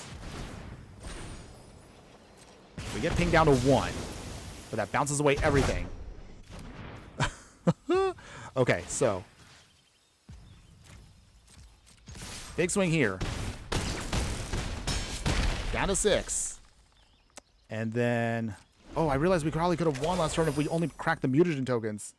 Oops. Well. Unless if our opponent has a way to drain us right here for 1.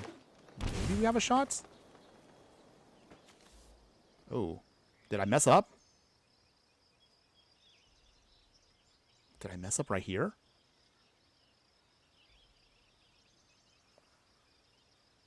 I don't know. Does our opponent know we messed up? Ashling, okay.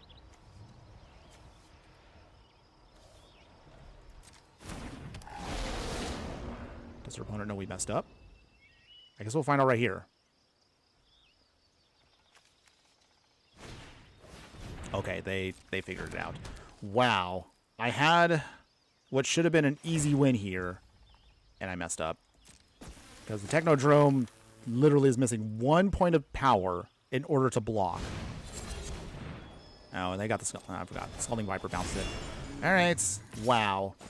Biggest fumble of the year, everyone. Yeah. That was embarrassing. Okay. I'll probably highlight this as one of my worst punts of the year. Alright. Make a note of that, everyone. That was my worst outing. That should have been an easy win for us, and I completely did not pump up the right card at the right time. Okay. It's okay. That was my mistake. It's okay. I will take that L. It's all good, though. It's all good.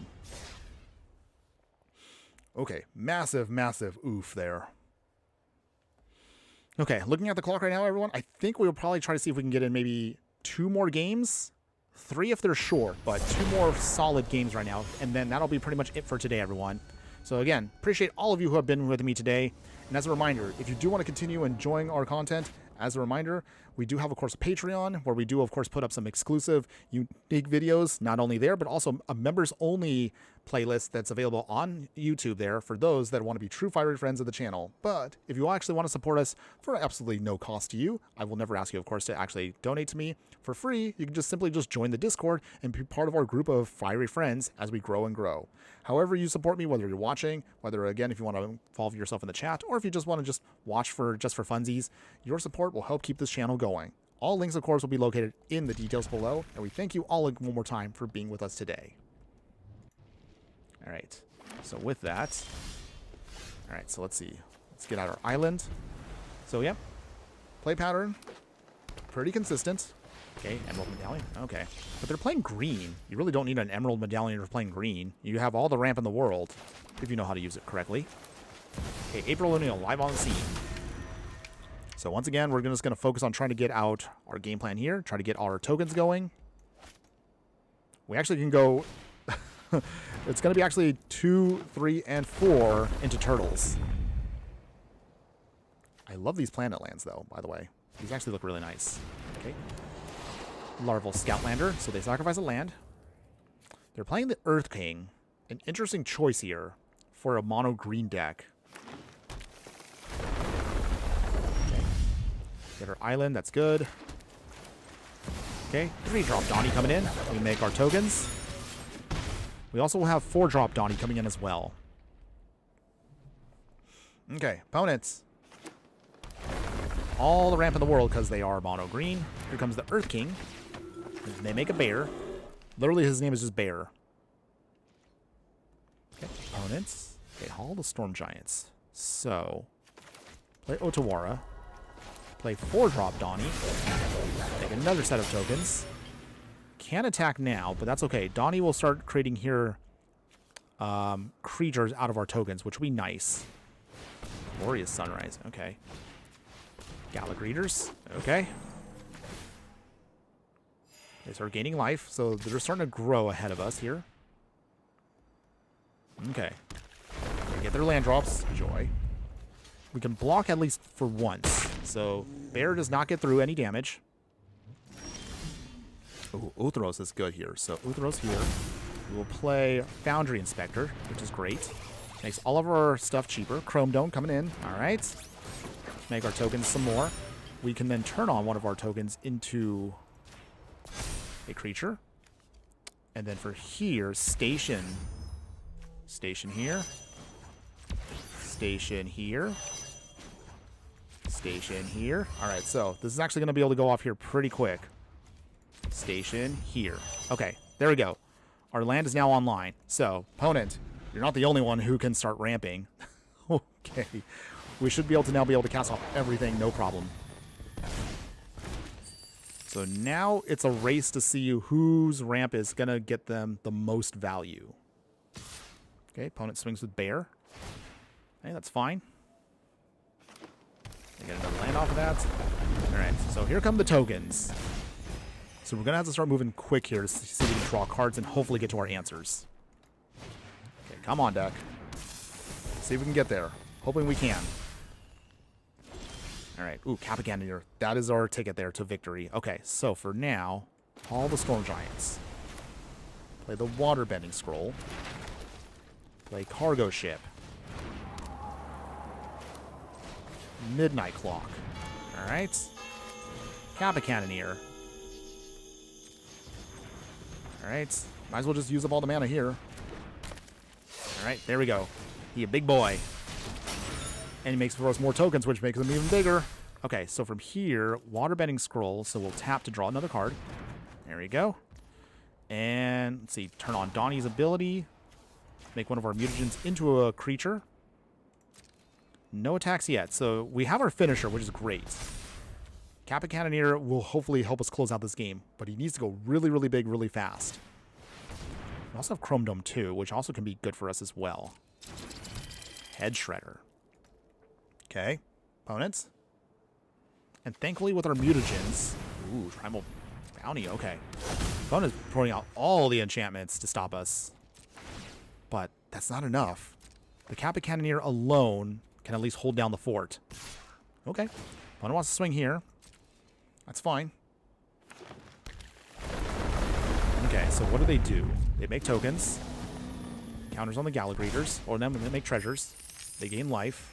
Gain life. Add mana. Okay. Does it actually work like that? I think it does.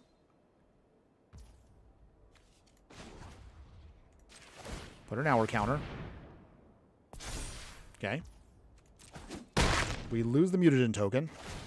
But this ability does help pump up the Kappa Cannoneer. So, Kappa Cannoneer is now an 11-10. Opponent, we are gunning for you. We can get this. We might be able to get this game off actually here and now. Okay, so from here, nothing else to do. Alright, so with that, play the island. We will play Waterbending Scroll. Draw another card.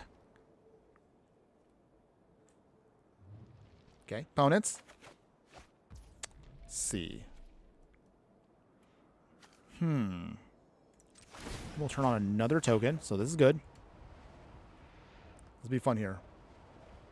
Sensory deprivation? Oh, I'll have to look that up in a second. First off, let me see if I can do this here. Make another copy of Kappa Cannoneer. Okay, there we go. That's what you want the deck to do. And look at those triggers going off. That's a lot of stuff for our turtle. Oh my goodness. He's doing it. Okay, that's 24 to face. Is that enough? Oh, actually, no. Can we do this again? We can do it again. I think that's the win. Did we win? There we go. That is turtle power. Oh my goodness, that's insane. One more time, because we can. Okay, we went from one of the worst games we punted to probably one of the best ways we can finish off our opponent here. Oh my goodness. I'm so glad that we got to get this at least going here. Look at that, everyone. Turtle power right there. Okay, swing with our turtles. Swing with all of our turtles here. Boom. Yes. All of our turtles to our face, and they cannot even block them. All the life gain in the world couldn't stop us, opponent. Boom, boom, boom, boom. Yes. What a victory there. Oh, man. A round of applause for that one. That was an amazing finish right there. You know what? I think I might want to end it right there at one. I don't think we're going to get any better than that today. Wow. Oh, man. I got to clip that one for later. Okay. Both the worst and the best game I had so far this year right there on the spot, everyone. Back to back. Talk about amazing. Okay. Well, I am now a Chrome Dome believer. I greatly underestimated that card. I'm so happy we got that. Okay, so I think we'll kind of cut it here a little bit short, everyone, because I honestly want to end on a good note there. So let's actually now talk about the deck overall. So April's Artifacts on a budget, everyone. What do you think of the deck? Would you play this deck in any way, shape, or form? So I believe right now the one we put together today is about 40, 50 bucks. That's actually not too bad, considering that's about the same as a pre-con that you would get on any run-of-the-mill Magic set. So I think that's pretty good overall for what you're getting. There are actually going to be some cheaper cards. For example, Frogmite here is unfortunately a mythic in Arena, but in paper, it actually is a common. So keep in mind that's actually pretty cheap.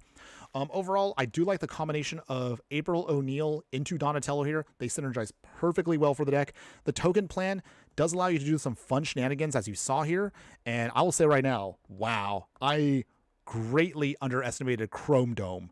Chrome Dome is hilariously fun if you can copy copies of Kappa Cannoneer. That is a devastating way to end your opponent there. They trigger off so perfectly. I didn't realize how ridiculous that was going to get. So definitely, this was actually a secret combo that even I wasn't aware of until we actually played it right here and now. My own foolishness and my own ignorance actually managed to help us get a victory there. So yay, I'm happy with that one. That was actually a pretty solid one there. As far as the upgrade version of the deck, what do I need to say? Aside from our only punt that I made that really should have been another win, this deck actually feels great. It is very expensive, not gonna lie, but if you can afford it in Arena, this is definitely a fun deck overall.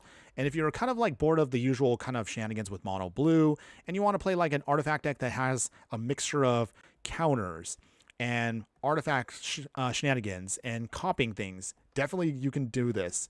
If you want to, then consider other cards for the deck. I would probably say consider things that can copy other things. So, for example, if we go into mono blue here and look at other copy effects, here's some other options for you if you want to kind of look at this. So, if we're looking at things that we want to copy, you have cards like Esoteric Duplicator if you want to do the token shenanigans. Mirror Image here can also do some good stuff for you. Mirror Maid can also be an artifact if you want to. This can copy, for example, say everything from your Simulacrum Synthesizer, could also be a silly way to pump everything up. Or if, again, you want to do the One Ring, basically things like that will help you out there. Biscinder Naga, I realize I forgot this card for the upgrade deck, but definitely would consider this as a much better upgrade for us. So for Biscinder Naga, I would say probably drop, what is it? There's a 3-drop here that we may want to cut. Maybe the Covert Tactician. Probably what I would cut for a Miscinder Naga, just because you can make copies and that just goes really ridiculous. Quasi Duplicate also can be good if you want to do the copy shenanigans. Yeah, there's a lot of stuff you can use here to do whatever you want. Clone, of course, is a classic. It just kind of can go really ridiculous if you want to go the clone route. If you want to go the artifact route, there's definitely stuff you can kind of play around with that obviously you can do here. So there's definitely things you can kind of play with if you want to just start doing the copy shenanigans, which I think actually probably might be a better way to upgrade the deck. Rite of Replication does it, Spark Double does it, Sea Double. You get the idea. These are all going to be very helpful for you however you want to consider making the deck. Mockingbird also is a good one too if you want to. Extravagant Replication if you want to go more the combo route. That also can be great for you too. I honestly can just go on and on. Helm of the Host, of course, is a classic if you want to do it with your commander shenanigans, but you get the idea. That's probably going to be the best way, I would say, if you really want to play around with the deck and kind of mess with things that you want to do, but I'm still satisfied with how the deck turned out. This was definitely a lot of fun to do, very expensive, so again, if you're curious about what these are going to cost you, links for both the budget one and the non-budget will be located in the details once we're done with this in just a few moments. However, before we end it today, Bombard Card, hello my fire friend, how you doing today? Hopefully having a wonderful day wherever at. Sorry I didn't miss that chat from there, but I still want to acknowledge you. I saw they had alternate art for Kappa Cannon in the store today. Ooh, nice. I'll have to look at that in a moment here. Let's see. You mentioned it in the store, so let me see if we can pull it up real quick. Let's see. Where's that? Is that under daily deals? Okay. If I missed it, not sure where it is. It's okay. Well, either way, we'll find it later on. No big deal. We'll find it later on. Any case, so that's pretty much going to be it for that part of the stream, everyone. So before we go, and before we end today, if you made it this far into the stream itself, thanks again for being a true fire friend, everyone. Here's going to be a little sneak peek as to what's to come for the next couple days. So our next deck tech is going to be a pizza party deck. So this one's going to be more of a casual, fun one. I want to throw together, building up all of the pizza cards from the Ninja Turtle set. It's not going to be, again, the most streamlined, but I was still able to make it on a budget, and it'll be a fun one. We're also going to try a different way of doing our deck tech for this one specifically. I don't know if it's going to work out. Maybe it might be a bad video, but we wanted to emphasize a bit more of the gameplay. So this one will be more gameplay focused, and it'll be less of me explaining the deck. Or if I am going to explain the deck, it's going to be very short and condensed. So this way you can just focus on what you really want to see, how the deck works when you actually play with it. So that's going to be a thing. Raph, we do have a Raphael deck that I'm working on. So the Raph aggro deck, that'll be ready for next week's deck tech. I still need to build the sideboard for it, but pretty much the main deck is pretty much good to go here. So I'm happy about that one. As far as anything else beyond that, we're still looking at what else we're going to be building with towards future decks for live stream. So stick around for that. And probably we'll start doing some of the combo cards from the Ninja Turtles before we wrap that up, which will lead us into Strixhaven previews. And by that point, hopefully we'll have some new cards that I look forward to putting into for the Basically decks. We haven't had a chance to go back to the Basically series in a while, but I'm hoping to finish up the dual color decks. We only have 3 more left to go. So it's going to be a Tatyova, Greta, and Killian, which are, of course, our Strixhaven creatures. So we're looking forward to hopefully seeing more cards from them that we can add to these decks, and that'll probably be making it more relevant once Strixhaven comes out at the end of April. Otherwise, that's going to be it for today's stream, everyone.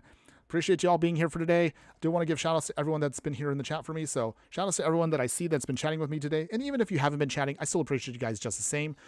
But we are just going to shout out to Cookie, Noobish Foolish for being here as well. Chris Antogo, thank you again for chatting with us today. Sneaky Toilet for popping in and saying hi for a little bit. The Lemon 26, Den Splendid as always, appreciate you being here. Chris Grainer, thanks also for being here as well. And of course at the very end here, we all popped in for just the very end here. Thank you again also for Bombard Cart 64. Appreciate all of you guys here. And everyone else that you're watching across, whether it's again on Twitch, YouTube, Instagram, or X, copies of this replay will be up everywhere, everyone. So thank you one more time. But otherwise, that's it for today, everyone. We'll get a chance to do this again, hopefully next weekend. Of course, as always, I like to announce ahead of time what time that'll be. Might be a different time change, but we'll see what pops up, whatever my schedule may allow me to do. Otherwise, one more time, have a wonderful, wonderful weekend, everyone. We'll get a chance to do this again very soon. But before I go, one more important thing that I want to leave you with. Just remember that no matter what you do play in the game of life, always be sure to burn bright. We will see you again next Friday, everyone. Later.